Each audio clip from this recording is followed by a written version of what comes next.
Okay, what we're going to do is troll. And what this does, we're going to let down 4 lines with 4 separate leads, and we're going to have a variety of different lures, and we're going to drag them behind the boat, and hopefully we can catch a silver salmon. And that's the strategy. We'll see what happens. This is a rubber squid. They're called hoochies. And I'm just going to throw a bunch of stuff out there, just kind of give you an idea of what goes on here. All right. I use 4 lines. And you notice that you just go like this. This is hydraulic gears. This is a 50-pound lead.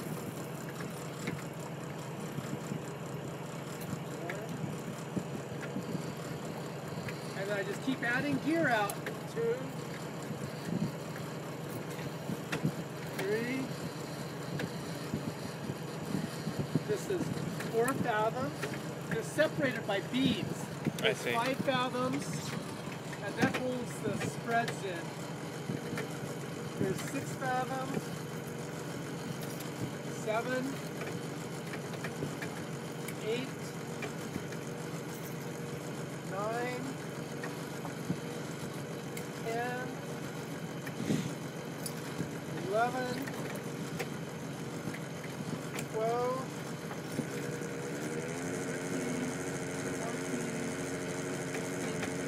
16 fathoms here. This is called a float bag.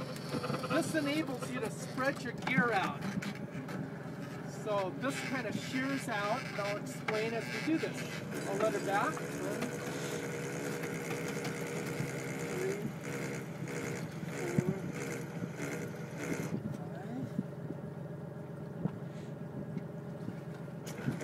5. What this does, this will go out and it will catch on that blue thing. And now we've got 1 gear set of gear fishing. Here I can start following edges where I want to fish.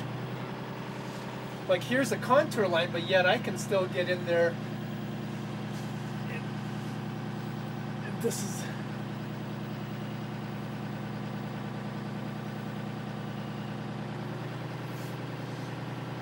So you just go right along that green. I'll go between the green and yellow. And we'll see if there's any fish on a bite.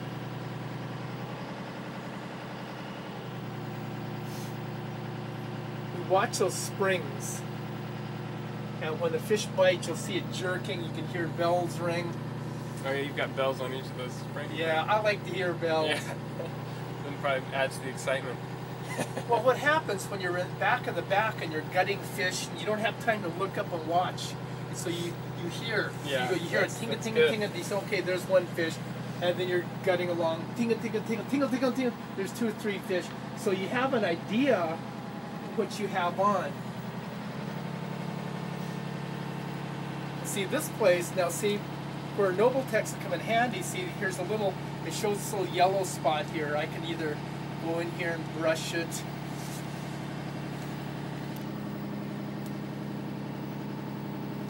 So you know because you've recorded it, you know exactly where Yeah, that spot I've is. been in here before. And that's something that someone who hasn't recorded. Right. If they have got too much gear out, then they're gonna the potential of hanging up, catching bottom and stuff is greatly enhanced, which is a real bummer. Now, so is this yellow mark right here? Okay, one of the strategies that I use here is here's the boat, and I know to stay away from these pinnacles because I've got quite a bit more line out. But you see these light orange mounds? Well, this is a different kind of a topography. This is gravel up here. This is a gravel patch, and all of these are gravel, and this area in blue is basically mud. And where I've found is that the salmon a lot of times will lay on top of these gravel patches because of a certain kind of a fish that live there. And the type of fish that lives on these gravel patches are called needlefish or Pacific sandlands. And so I go through here, and because of the bathymetrics, I can start here, for example, and fish here, and go here, here, here, here, and go out on all of these. Whereas if I didn't have the bathymetrics, I'd just be trolling back and forth, Right. maybe running into this pinnacle, Right, running right. into this pinnacle. And the problem, even if you don't get hung up on these pinnacles, is that these pinnacles house a lot of rockfish. Oh. And you don't really, if you're fishing salmon, You you don't don't wanna want to catch rockfish. You want to bypass that. And so, and also, if I'm fishing the mud, basically the feed that I'm looking for is not going to be there most likely.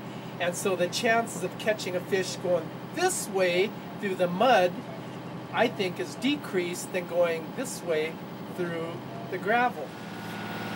So this is an area that at one time, or well, if you didn't have the recordings, it would be basically unfishable. Unfishable, yep, because all these surprise pinnacles here, here, here, here, here, here, here, not including this ledge, but a point coming out, shallow, shallow, shallow. But now, because of the bathymetrics, I can take and choose which path I want to fish. I could go through this way, I can go this way, I can go around here, go around here, go through this way. I could fish deeper and fish through the slots. I could fish a little bit shallower and fish at the edges. Or I could fish real shallow if the fish are on top of the pinnacles and fish pinnacle, pinnacle, pinnacle, pinnacle, pinnacle. So wherever the fish are at, I can adjust the depth because I know where I'm at. When we get to this, it's going to be about 21 fathoms, and it's going to be flat, and it's going to be pea gravel. And in the pea gravel is where the bait fish, specifically the sandlance, the Pacific sandlance, spawns. And so this would be an area where a spawning bed of needlefish would be. Take a look at the, see where we're coming up on now? Yeah. Look at the fathometer. Look at the difference. Look how it's changed the contour. See how smooth it is compared to this rubble? And so this is the type of bottom that the salmon come to feed on the bait fish. Plus, it enables me to fish deeper. I can reach these fish and not worry about getting hung up. Also, if I was fishing all around in this periphery, sure you would catch salmon, but chance of catching a whole bunch of different rockfish and stuff like that, getting hung up, that makes a problem. But if you learn to find these little spots that are outlined by the bathymetrics, this is the gravel bottom, as illustrated by this, as evidenced by this right up here, flat.